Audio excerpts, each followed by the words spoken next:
But I'm thrilled to be here. West Virginians for Life is one of my favorite organizations in the world. It is one of the most, as Karen said, one of the most effective pro-life groups in the nation. And for education, for political action, for legislation, we're very blessed to have this organization here. So do give them your time and your treasure and your talents and your prayers, because they're definitely a worthy organization.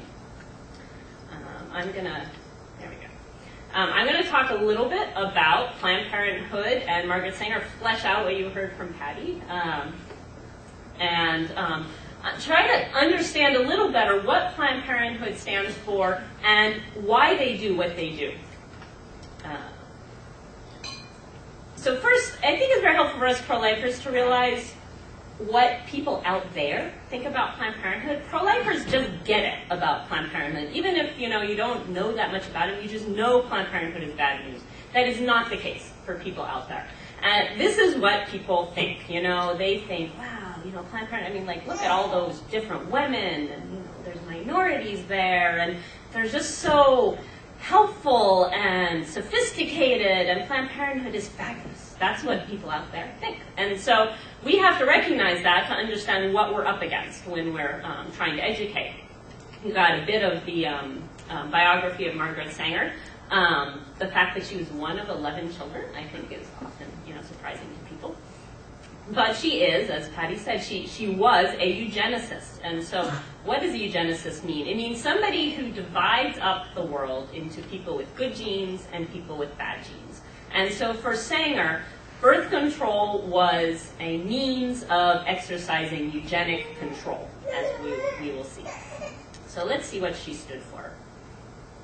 First of all, who is this category, the so-called unfit? This is something that you hear a lot from eugenicists. So the unfit are not supposed to have kids, right, for a eugenic perspective, because the idea is that they're perpetuating their bad genes within society. There were always many different categories of people who fell into the unfit, but it always included, no matter what eugenicist you talk to, it always included the poor.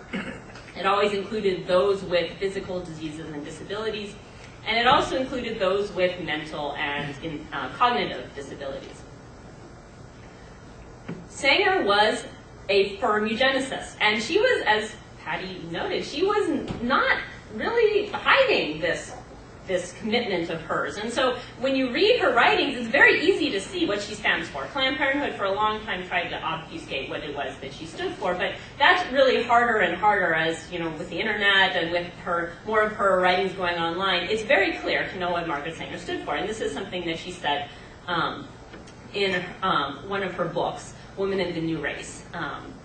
So she said that her goal was, quote, nothing more or less than the facilitation of the process of weeding out the unfit, of preventing the birth of defectives or of those who will become defectives. Again, very straightforward, very clear. Now, if you are the so-called quote-unquote unfit, maybe you don't want to have your reproductive capacity eliminated. Maybe you want to have kids. Well, then what does a good eugenicist do when you're dealing with people who want to have kids that you think shouldn't be having kids? So Sanger had to grapple with this, as all eugenicists did, and she came to the conclusion that either force or persuasion would be necessary. And she was willing to go for persuasion if that would work, but she also realized that there were limits to this, because after all, the problem was that you were dealing with the quote-unquote unfit, right? And if you're dealing with a group of people who you don't think are very bright, what if you can't convince them to do what Margaret Sanger knows is best for them? So she understood that possibly drastic and Spartan methods might be necessary for her eugenic goals to be realized. Well, how are you going to do this? Around the 1920s, the eugenics movement really began to pick up steam, and all of these legislative proposals started to go before state legislatures and then even Congress to ensure that the state would put its weight behind legislative goals. And so she said that the state was going to have to step in. And I'm going to have to move over here to see this quote because I don't have this one. Usually I can see the screen. So she said, government would attempt to restrain, either by force or by persuasion, the moron and the imbecile from producing his large family of feeble-minded offspring. It's important to realize when you hear that language that sounds like kids insulting each other on the playground, all right, moron, imbecile. That these are actually scientific terms at the time.